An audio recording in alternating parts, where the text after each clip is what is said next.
The horse showed up the morning after the bank called. Ray Holloway heard it before he saw it, a slow, uneven clop on the gravel past the mailbox, the kind of sound a tired animal makes when it's picking its way over ground it doesn't trust. He was standing at the kitchen sink with a mug he'd already reheated twice, watching the light come up gray over the fence line, and at first he figured it was one of the Peterson mares gotten loose again. The Petersons were always losing something. A goat one week, a whole run of chickens the next. But this wasn't a Peterson horse. He set the mug down and went out onto the porch in his socks, and the cold came up through the boards and into his heels, and there it was, standing at the end of his drive like it had an appointment. A bay gelding, or what had been a bay before the winter and whatever else got to it. Its ribs made a ladder under the hide. One side of its neck was crusted where a halter had rubbed and nobody had bothered to loosen it. The mane was matted into ropes. It stood with its head low and its weight shifted off the near hind, and when Ray came down the first step it didn't spook. It just looked at him with one dark eye, patient in a way that animals get when they've stopped expecting much. Well, Ray said just that. He was 44 years old, and he had learned a long time ago not to say more than a situation required. Behind him, inside, he heard the small particular thump of his daughter getting out of bed. Emma had a way of landing both feet on the floor at once, like she was jumping off something, and the whole trailer registered it. He heard the bathroom door. He heard the tap. He had maybe 4 minutes before she'd be out here wanting to know what he was looking at, and he spent 2 of them just standing on the step in his socks, doing the arithmetic he'd been doing for 6 weeks now and getting the same answer. The answer was that he could not afford a horse. The answer was that he could barely afford Emma and himself. The bank had called yesterday at 4:40 in the afternoon, which he'd come to understand was a deliberate time, late enough that you couldn't call anybody back and stew on it all night instead. A woman named Miss Andrada, very polite, very sorry, wanted to remind him that the second payment on the equipment loan was now 30 days past, and that a third missed payment would trigger a review. She said trigger a review like it was weather, like it was just a thing that happened and nobody could be blamed. He'd said he understood. He'd said he'd have something to them by the 15th. He didn't know if that was true when he said it, and it wasn't any truer this morning. The horse shifted its weight inside, a big rattling exhale, and lowered its head another inch toward the frozen grass. "Don't," Ray said. "There's nothing there worth your trouble." The screen door banged. "Whose horse is that?" Emma was 9. She had come out in her school clothes with her hair half done, one side braided and the other side loose because she'd clearly gotten distracted partway through, and she had her sneakers on the wrong feet, and she was already down 2 steps before Ray got a hand out. "Hey, hold up. Is it ours?" "No, it is not ours. Stand here a second." She stood, but only barely, the way she stood for anything, leaning forward against it, all her weight already committed to the next thing. She had her mother's coloring and her mother's stubbornness and none of her mother's caution, and every time Ray looked at her too long first thing in the morning, it did something to his chest he didn't have a good name for. Grief, maybe, but grief that had been living in the house so long it had stopped acting like a guest and started acting like family. "It's hurt," Emma said. "It's just tired." "No, look at its leg. It's holding it funny." She was right. He'd seen it and hadn't said it. The gelding was resting the near hind, toe just touching, and that could be a lot of things or it could be one bad thing, and Ray didn't have money for any of them. "Where'd it come from?" Emma said. "Don't know. Wandered off from somebody." "Can we keep it?" "No." "But if nobody—" "Emma." She went quiet. She was good about that mostly. She'd push, and you'd say her name a certain way, and she'd stop and go inward and you could practically watch her rearranging her plan behind her eyes. She got that from him. The stubbornness she got from her mother, but the recalculating, the way she never actually surrendered a thing, she just took it underground and waited, that was his, and he knew it, and it worried him in her the way things worry you when you recognize them. "We can at least give it water," she said. "That's not keeping it, that's just water." And that was how it started, not with a decision. Ray never made the decision. He just failed, over about 72 hours, to make the opposite one. He carried a bucket out because Emma would have carried it out herself and spilled half of it and probably gotten stepped on. And the horse drank like it hadn't seen water in a day and a half, long pulls, the muscles of its throat working. Up close it was worse than from the porch. There was a brand on the left hip, an old one, healed pale, a kind of lazy S with a bar under it, and the halter was cheap nylon gone stiff, and under the matted forelock its eyes were clear at least, no discharge, which Ray took as the one piece of good news available. "He's a boy," Emma reported, from a position closer to the animal than Ray would have liked. "Back up from his feet." "He won't kick me." "You don't know that." "Neither does he. Back up." She backed up an inch. Ray ran a hand down the near foreleg, the way his own father had taught him a lifetime ago on a different piece of land they'd also lost, and the horse let him, which told him something. A horse that lets a stranger handle its legs has been handled kindly by somebody, once. Somewhere in this animal's history was a person who'd done it right, and that person was gone now, or dead, or broke, or just the kind of person who lets a thing walk off down a road and doesn't come after it. The hind leg was the problem. There was heat in it, above the hock, and a swelling that didn't feel like an abscess and didn't feel like a break, and Ray was not a vet and had made a point his whole life of not pretending to be one. "He needs a doctor," Emma said. "He needs a lot of things." "Dad, I heard you." The thing about a vet was that a vet was $90 to come out, and that was before he did anything. And $90 was the electric bill. And Ray stood there with his hand on a strange horse's warm hurt leg and did the arithmetic one more time and got, one more time, the same answer. And then he did the thing he'd been trying not to do since the screen door banged. He looked at his daughter's face. She wasn't crying. She wasn't working up to crying, which was the thing that would have made it easy to say no. A kid crying for a pony is a thing you can be firm about. It's practically your job. But Emma wasn't doing that. She was just looking at the horse with a kind of careful, grown-up worry, her hands jammed in her jacket pockets. And Ray understood that somewhere in the last 10 minutes his daughter had done a piece of arithmetic of her own, and hers had come out different from his. And hers had come out, "We don't leave the hurt thing standing in the road." He didn't know where she'd learned that. Or he did. He knew exactly where. She'd learned it in a hospital hallway 2 years ago, watching people not leave, watching them stay past every reasonable hour, and he'd thought at the time she was too young to be taking notes. "I'll call Dell," he said. "That's all I'm doing. I'm calling Dell to look at the leg. That is not the same as keeping him." "Okay," Emma said.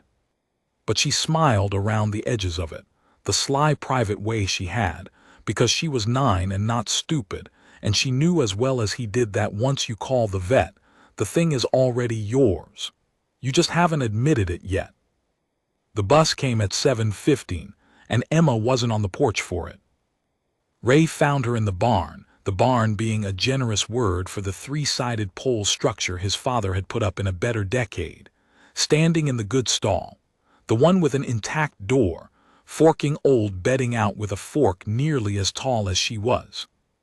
She'd led the horse in herself while he was on the phone leaving a message for Dell, and she'd done it right. He had to give her that, walked at the shoulder and not out front, and the horse had followed her like it had been looking for somebody small and sure to tell it where to stand. "Bus," Ray said. "I know. That's not a plan. Knowing isn't a plan." Set the fork down. "He needs clean bedding. He's been standing in." "Emma, school." She set the fork down against the rail, but slowly, making it clear this was a loan and not a surrender. She had straw on her jacket and one cheek smudged, and she'd redone neither the braid nor the shoes. And Ray thought, not for the first time, that he was doing this badly, that a better organized man would have a daughter who left the house with matching feet. "His name's Baxter," she said, going past him. "He doesn't have a name, he's not ours." He needed one for right now. She was already at the barn door, already turning it into the next thing. "You can't just call something the horse, it's rude." And she was gone up the drive at a run, backpack banging, making the bus by the width of a decision. And Ray stood in the barn with a horse named Baxter that wasn't his, looking at the pale old brand on its hip, that lazy S with the bar under it, and feeling the specific tiredness of a man who has just watched a 9-year-old outmaneuver him before 8 in the morning. He got out his phone and took a picture of the brand. He told himself it was so he could find the owner. Del Furlong got out to the place a little after 11, which for Del was practically the same day, and he came in his mud-colored truck with the dented topper, and the 2 coolers in the back he was forever hauling between calls. He was 60-some and shaped like a man who'd spent his life with one arm inside large animals, which he had, and he had a way of looking at a horse from 30 feet off and knowing most of what he'd find up close. "Where'd this come from?" he said before hello. "Walked up this morning." "Walked up?" Del set his bag down and looked at the gelding over the stall door for a while without going in. "Somebody's been starving him slow. That's not neglect, that's can't afford him neglect. Different animal." He said it flat, no judgment, because Del had watched half the county slide underwater in the last 10 years and had stopped being surprised by what people couldn't do anymore. "That the brand?" Ray showed him the phone. Del squinted. "Huh. You know it." "I know it's not local. That's not a Colorado brand registry mark, or if it is, it's an old one. That bar under the S," he handed the phone back. "That's a ranch brand, not a person's. Somebody's outfit." He let himself into the stall and the horse sidled but let him, and Del went to work with his hands the way Ray had, only more, running everything, listening at the barrel, lifting the lip to check the gums. "Gums are all right," he said. "He's not as far gone as he looks, it's the leg you called about. It's hot above the hock." Del found it pressed, and the gelding grunted and shifted. Del made the sound he made, the loam that meant he was thinking and it was going to cost you. "Not broke," he said finally, "not a bow. My guess is he got hung up on something wire, a gate, cattle guard, and wrenched it, and it's been left. There's an old injury in here too, feel that?" He guided Ray's hand to a hard ridge along the cannon, a thickening under the hair. "That's a healed fracture, long healed. Somebody splinted this leg once and splinted it right, which is not easy on a hind, and got him sound again. That's a lot of money and a lot of nights right there. Somebody loved this horse once." Ray didn't say anything. "And then something happened," Del said, "and they didn't anymore or couldn't." He straightened up with a hand on his own back. "That's the whole county's story, isn't it? What's it take to fix the new thing? Rest. Wrap it, cold hose it twice a day, keep him quiet 6 weeks, and some beaut I'll leave you for the pain." Del was watching him while he said it, and Ray knew what the watching was. Del had known him since he was a boy. Del had put down the horse Ray learned to ride on, and had been at the sale when the home place went, and had waived his own fee more than once in ways he'd pretended were accounting errors. "The rest is free," Del said. "The beaut I'll leave. Don't insult me about it." "Del." "I said don't insult me." He was packing his bag. "You find who owns him, that's their bill, and I'll send it. Till then he's a stray, and I don't charge for strays. That's a policy I just now made up, and it's ironclad." He looked at the horse one more time, the ribs, the ropes of mane, the patient dark eye. "He's got good feet under all that. Whoever raised him bred for feet. That's an old school thing to care about." He picked up the coolers he hadn't needed. "Kid name him yet?" Ray sighed. "Baxter." Del grinned for the first time, a quick creased thing. "Course she did," he said, and left. That night after Emma was asleep, she'd come home off the bus at a dead run and gone straight to the barn without changing, and he'd let her, and she'd sat on an upturned bucket telling the horse about her whole day in exhaustive 9-year-old detail while it ate, and Ray had watched from the door and not interrupted. That night, he sat at the kitchen table with the bills fanned out and the picture of the brand up on his phone, and he did a thing he told himself he was doing for practical reasons. He started looking for the owner. He told himself, find the owner, the horse goes home, the vet bill goes to them, and this small, warm, dangerous thing that had walked up his drive that morning goes away before his daughter's whole heart got wrapped around it. That was the sensible reason. That was the reason he'd have given Dell. The truer reason was harder to hold. It was that a splinted hind leg and a bred-for foot and a brand that wasn't local added up in Ray's mind to a somebody with an outfit, somebody who'd done things right and then lost the ability to, same as him. And there was a part of Ray Holloway sitting at that table with a bank breathing down his neck that needed very badly to know how that story came out, whether the somebody had climbed back out, whether it was possible. He typed the shape of the brand into a search as best he could describe it. Lazy S-bar brand. Nothing. He tried the state brand registry site, which was built in about 2004, and hated him. He got Emma's tablet from the charger and tried again. And around midnight, 3 pages into a scanned PDF of old brand records somebody had uploaded to a genealogy forum of all places, he found it. Not the exact one, but close. A lazy S over a bar, registered in a county 2 states east, to an outfit called Vureth Cattle Co. He sat back. He'd expected a name. Jones, Miller, somebody. Vureth wasn't a name he knew, wasn't a name that sounded like anything, and when he searched it, what came up wasn't a ranch at all. What came up was a lawsuit. He almost put the tablet down right there. It was late, and lawsuits were the kind of trouble a man in his position went out of his way not to touch. But Emma's horse, the stray, not Emma's, he corrected himself and knew it was already a lie, was wearing that brand on its hip.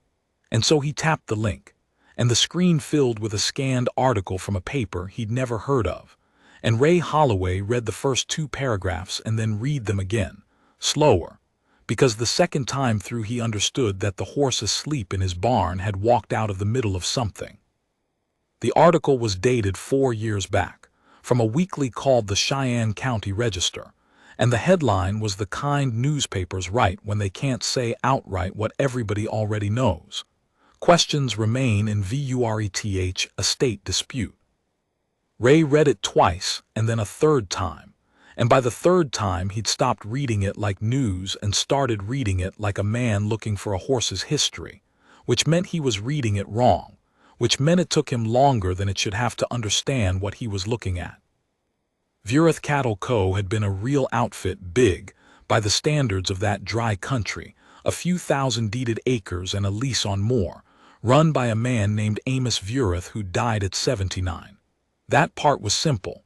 What wasn't simple was everything after. Amos had died with a will that left the whole outfit to a granddaughter, a woman the paper called only C. Vureth and the will had been challenged almost before the ground settled, by a nephew and a company Ray didn't recognize, an LLC with a name like a law firm's afterthought, Redlark Holdings. The challenge said Amos wasn't right in the head when he signed. The granddaughter said he was. There was a hearing. There was a second hearing.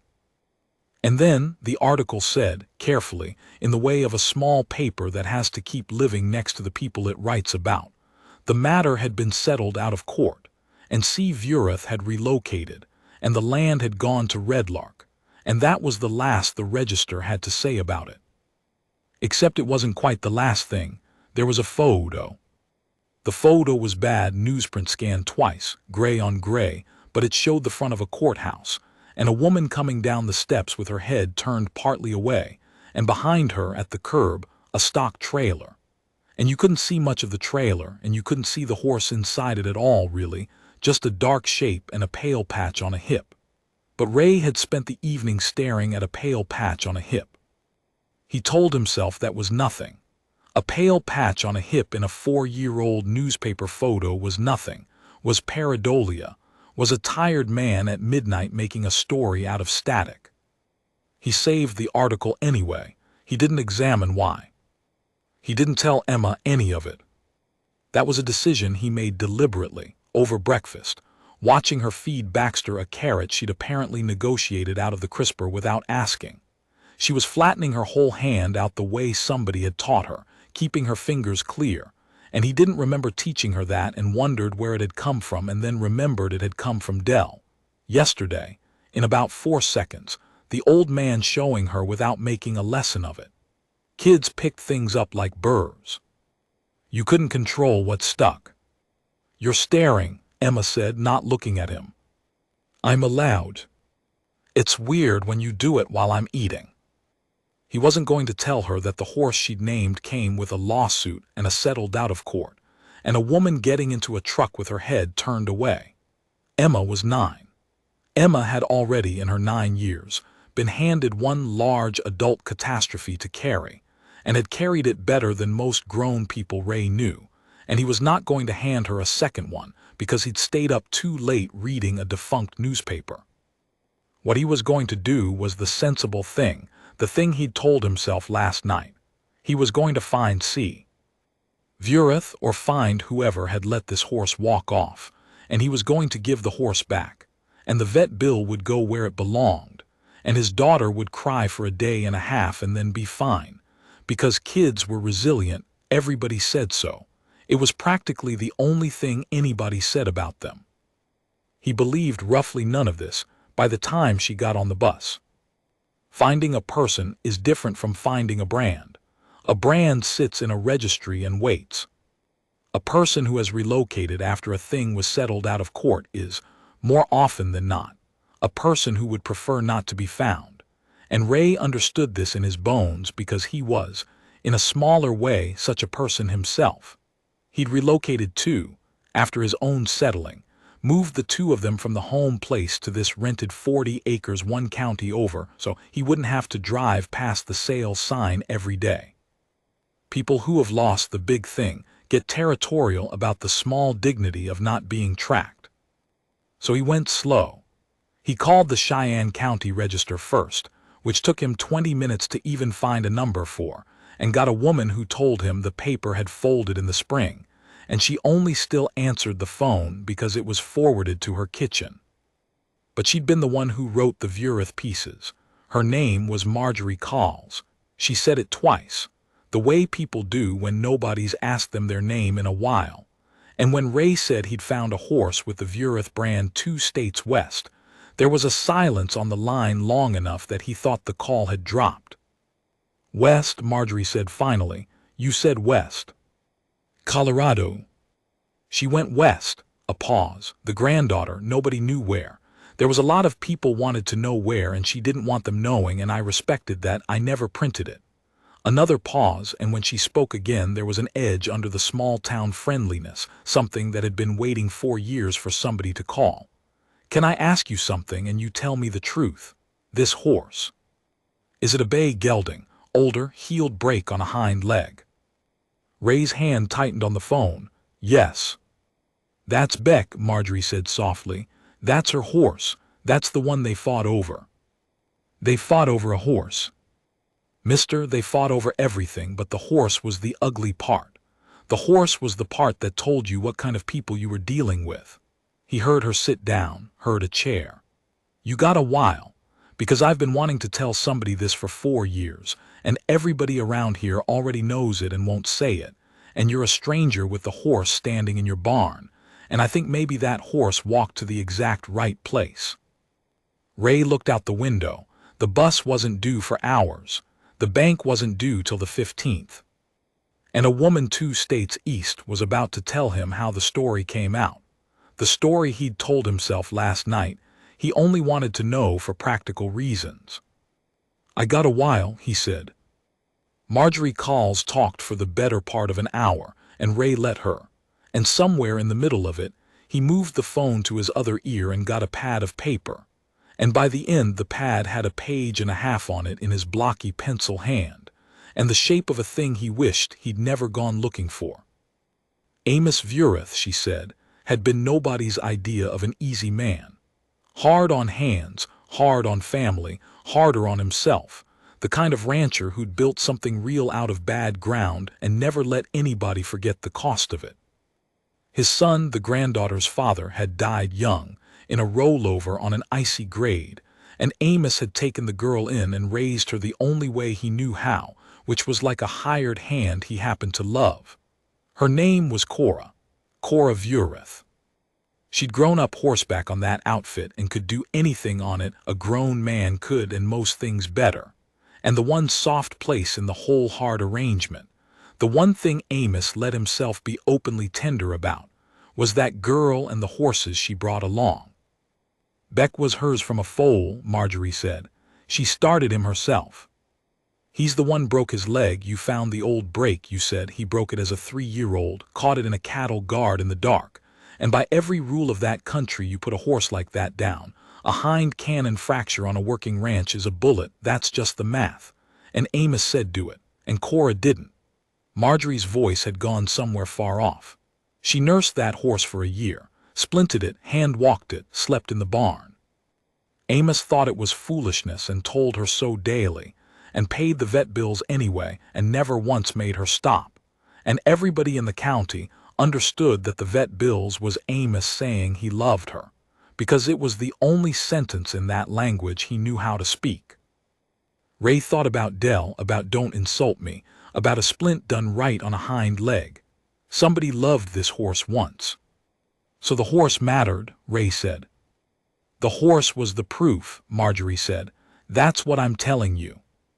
When Amos got sick at the end, when his mind started going in and out, and it did go, I won't pretend it didn't.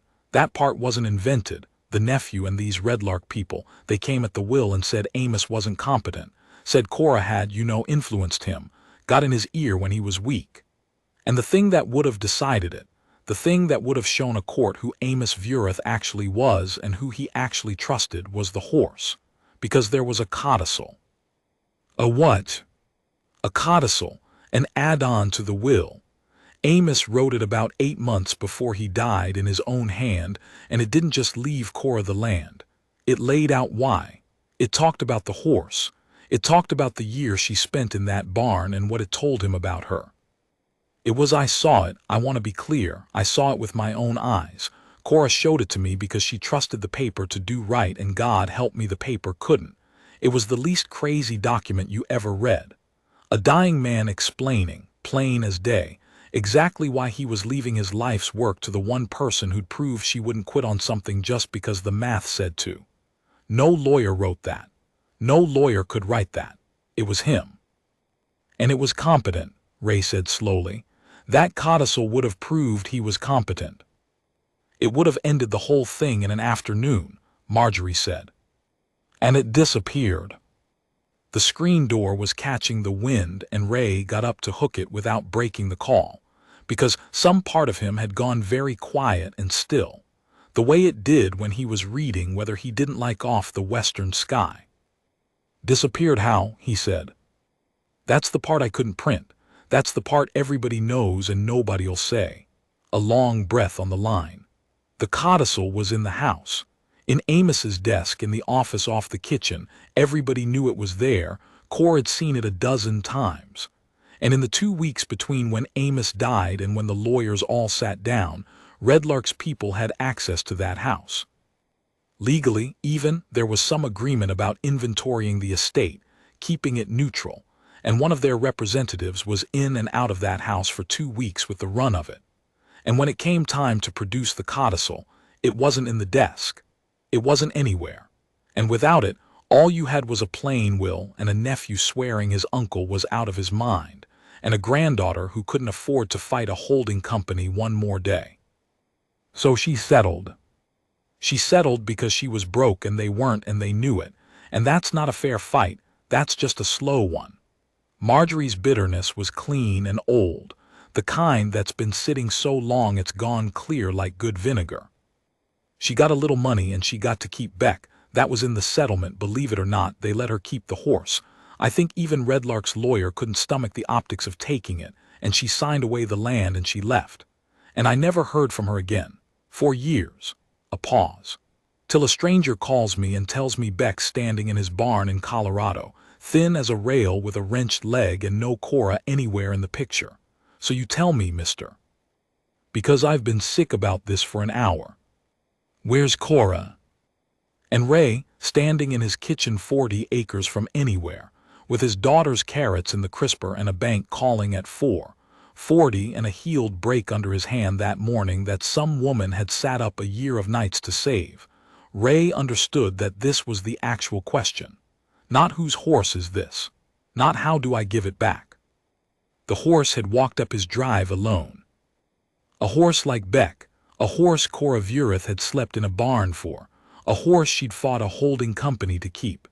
That horse does not turn up 2 states away, starved and hurt and loose on a county road, because somebody stopped loving it. That horse turns up alone because something happened to the person. I don't know where Cora is, Ray said. But I think I better find out. Ray spent that afternoon learning that a horse doesn't leave a trail, but a stock trailer does. Beck had come from somewhere close. That was the thing Ray kept circling back to while he cold hosed the leg the way Dell had shown him, the water running cold off the hose and Beck standing into it, leaning almost, the way a hurt animal will when it finds something that helps. A horse in Beck's shape doesn't cover ground. He hadn't walked from 2 states east. He'd walked a few miles at most on that leg in a day or two, which meant that somewhere within a morning's slow limp of Ray's rented 40 acres, Cora Vureth had been, recently, and then wasn't. He started with the obvious, and hated himself for not starting with it sooner. He drove the county road in both directions from his mailbox, slow in the truck, looking for the place a horse gets loose from a downed fence, an open gate, a trailer pulled off somewhere it shouldn't be. 2 miles east the road bent past the old Terrell place, which had been empty 3 years and had a for lease sign gone gray in the ditch. 3 miles west it ran into the state highway, and Cora Vureth could have come from anywhere. So it was east, or it was the Terrell place, and Ray pulled in at the Terrell place because the gate was open, and the grass in the drive was laid down flat in 2 tire tracks that hadn't been there long. Somebody had been living here. Not in the house was boarded, but in the yard behind it, where a person could pull a truck and a small gooseneck out of sight of the road. There was a burned-down ring of a fire pit, recent. There was a water trough somebody had dragged over and filled, the water skinned with ice at the edges and green going in the middle, empty now.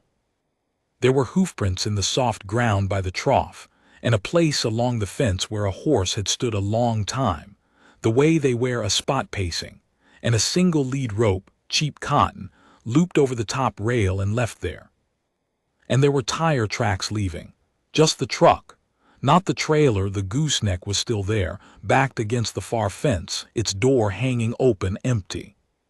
Somebody had left in a hurry in a truck, and left the trailer and left the horse. Ray stood in that cold yard a long time. He was a private man and not a fanciful one, and he made himself say the plain version out loud to nobody, the way he sometimes did to keep from letting a thing get bigger in his head than it was. She was camped here, living rough, down to the horse and the trailer and whatever's in that truck. His breath smoked. And she left the horse, which she does not do, which the whole story says she does not do. He looked at the lead rope on the rail, left behind, and at the open trailer door, and at the 2 tracks going out the drive toward the state highway, and the cold went into him in a way that had nothing to do with the weather.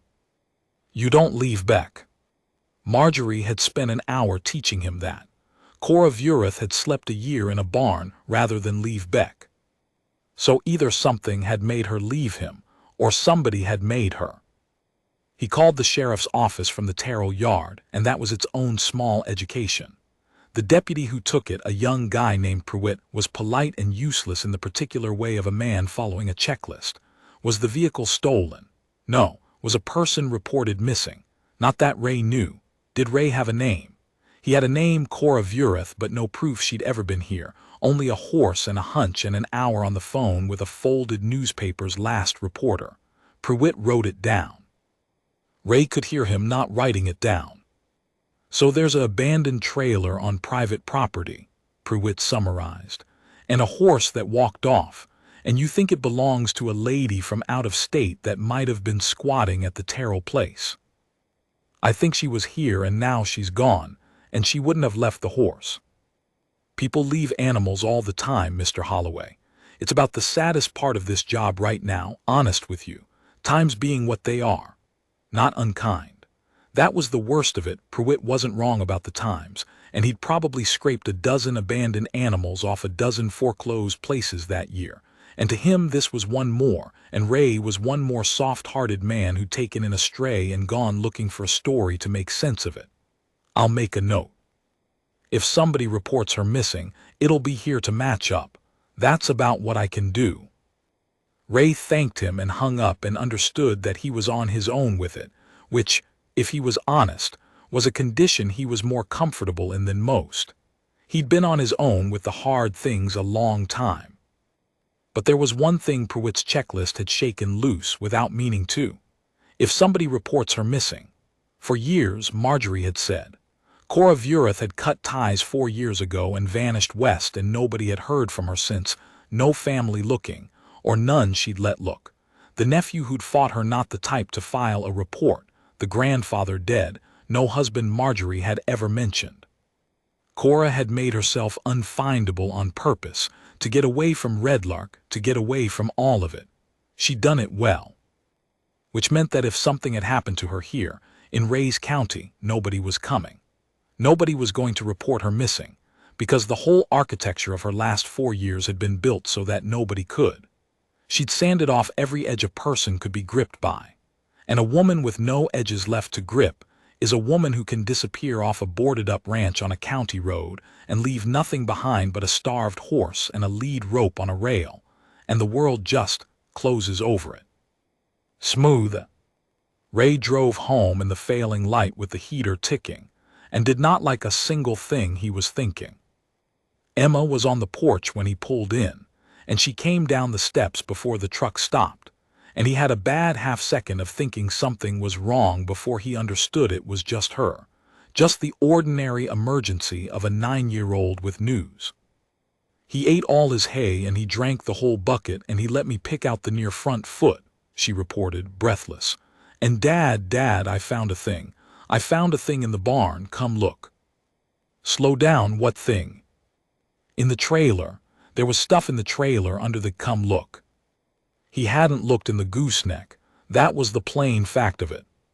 He'd stood in the Terrell yard reading tracks and rope and open doors, and had never once opened the storage box in the front of the empty trailer, because he'd been reading the yard like a tracker and not like a person, and his 9-year-old, who had ridden along that morning to feed, and had climbed into the trailer because she climbed into everything, had opened the box in about 4 seconds because that was what you did with a box. You went in the trailer. Emma, that trailer's not. I know, but look. She had something clutched to her chest, and now she held it out, and it was a tin. A flat rectangular tin, the kind that holds cookies at Christmas, dented and rusted at the corners, and she'd already had it open, of course she had, and inside, under a folded bandana, was a stack of paper, photographs on top, and under the photographs a document. Several pages, handwritten, the ink gone a little brown, folded once down the middle. Ray took it out of her hands more carefully than he'd taken anything in a long time. The top photograph was a young woman on a bay horse in front of a barn, squinting into the sun, not smiling exactly but easy, at home, a rope in one hand. The horse was Beck, younger, filled out, gleaming. The woman had her whole life still ahead of her in the picture and didn't know yet what it was going to cost her. And the handwritten pages, in a hard old man's blocky hand, the letters pressed deep enough to feel from the back. The pages began.